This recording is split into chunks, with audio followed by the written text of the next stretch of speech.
hey, almost every single day. You don't come every day. Can you tell a company not to come?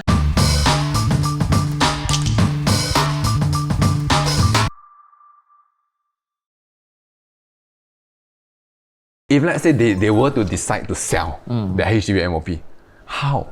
Yeah. How to say? I think that is the most common inside the mind when we do meet up with a HDB or M.O.P seller. Like, what is the first step that I need to take? First step, of course, contact your agent. that's the most obvious first step, right? Of course, then with so many options, right? There's video, there's 360, there's home staging, there's preparing up your home, beautifying your own house on your own, all that kind of stuff, right?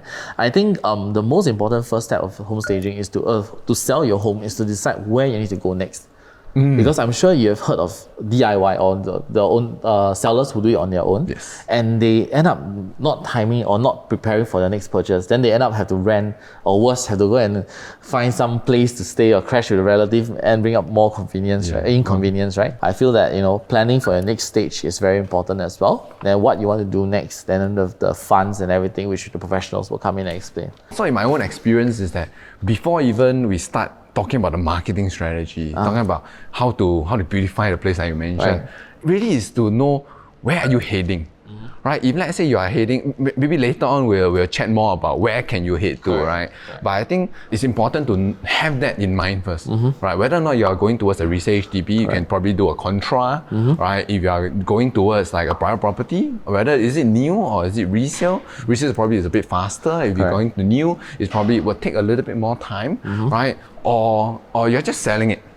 Just pure selling. Just pure selling. Right? Then you vacant the place or not vacant the place. Right. Maybe later on we'll share more, and then probably people will have a better idea. Yeah. But I think very importantly, like you mentioned, before anything like that, the marketing strategy, right? You have to determine where you need to go first. Correct. Right.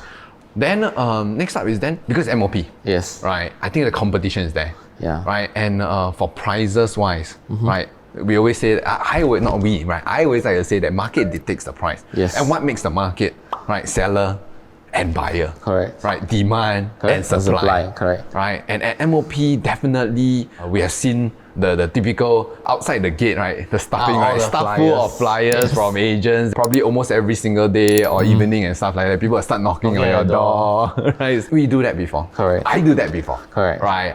I've experienced sellers that I'm serving say that, hey, almost every single day. You don't come every day. Can you tell a company not to come? Of course we understand that all these things are happening. They already know what is it. Then they come in, they just want to confirm. Right? And then it's easier. Right? Less viewing per week. It's the safety for the seller as well. Right? There are children at home. Right? You don't want multiple people to come through. Seller also fear that I don't know who are these people that are coming through. My style is that usually when I do conduct the viewing, right, the sellers just go ahead, go take a walk. Me too. Right. I prefer the sellers to walk outside. Take a walk with the kids, take a walk with your dogs, you know, go have some breakfast outside, even though, it's probably harder because of what we're experiencing now. But of course, this will get better. All this is to again create a better viewing experience for the buyer, a better buyer experience. When they come in here, they have no stress to leave. Because nobody are looking at them like a hawk. That's where we go towards the viewing experience. Imagine themselves living in here. How are they going to put their own artifacts, their own pictures, their own furniture, their favorite furnitures? How can they renovate the whole place to their own liking? Which wall to knock down? The seller will be like, why you don't like my wall? Why you don't like my I mean, it probably, I don't think even the sellers are saying that. I think when it's at the time where they are selling, they're okay. It's just that there's this invisible pressure. Influence that is inside the buyer because we are Asians. We are Asian, we are very paiseh. Even if we don't like something, we will not say it in front of the person's face, right? We will probably go behind and then say it, right? But how many times do we have the time after to actually talk through with them, right? We want to talk through with them at the point where they are there. And handle the objection at the moment impossible, as well. right? Because a lot of time, potential objections are not objections. They just need to be reframe it and say that probably there's a wall that has been knocked down. Now recently, I sold an M.O.P house. The wall has been knocked down. A 4-room flat only have 2 rooms, right? No, many couples do that. Yeah, many, right? Because there's only 2 persons staying in there, or maybe 1 kid, right?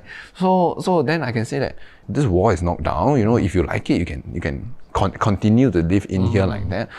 If not, putting out a wall is so cheap nowadays. It's only $1,500 plus the door plus the skirting, right? At that point, firstly you know what their concern is. You can resolve it. $1,500 is not a lot of money comparing to whatever amount that they are looking to buy. If they do like the views, they do like the layout, they do like the cluster, you know, that's what I feel. That's why I feel that home tours is still very important. Right? Because everything can be put in there.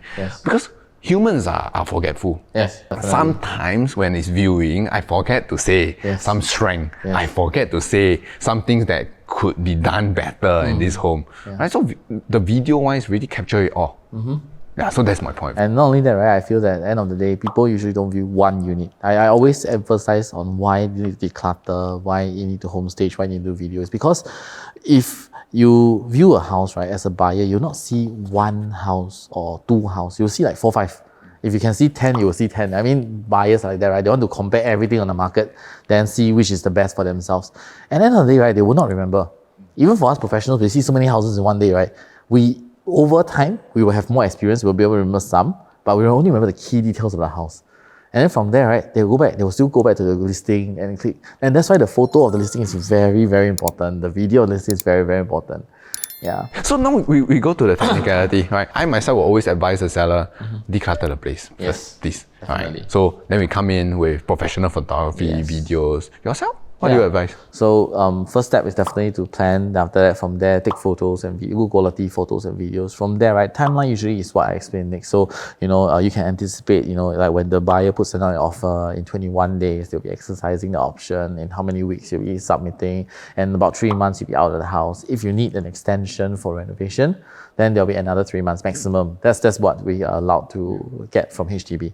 So a rough timeline will be about a minimum 3 to about 6 months. Can be faster, definitely, if you're taking bank loan and all that. So there's always technicalities involved. We can share more when we meet in person. But then a general guideline will be about 3 months. And a lot of people know this.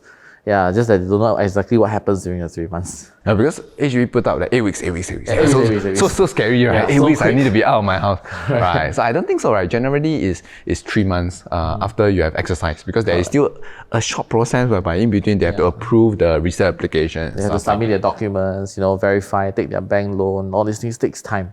Yeah. And is it possible to then transit to the next home?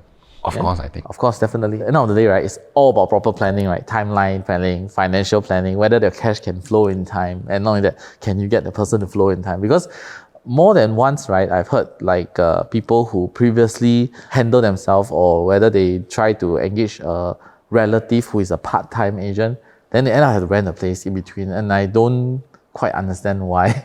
With proper timeline, I don't think you need to do that. Unless it's very extreme circumstances. If not, I don't think you need to do that.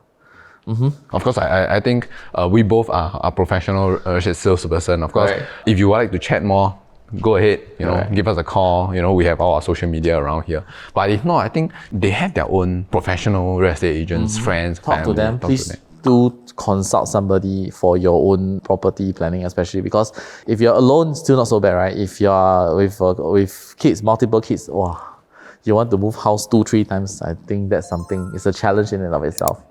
Yeah. So I term it the danger of the double move. I think nobody want to do that. No, for no reason some more. If you move for money, you move, then there's a profit, right? Then okay, you know, but you move for no reason, you still waste money. Okay, great. I think that wraps up this question today. Correct. Right.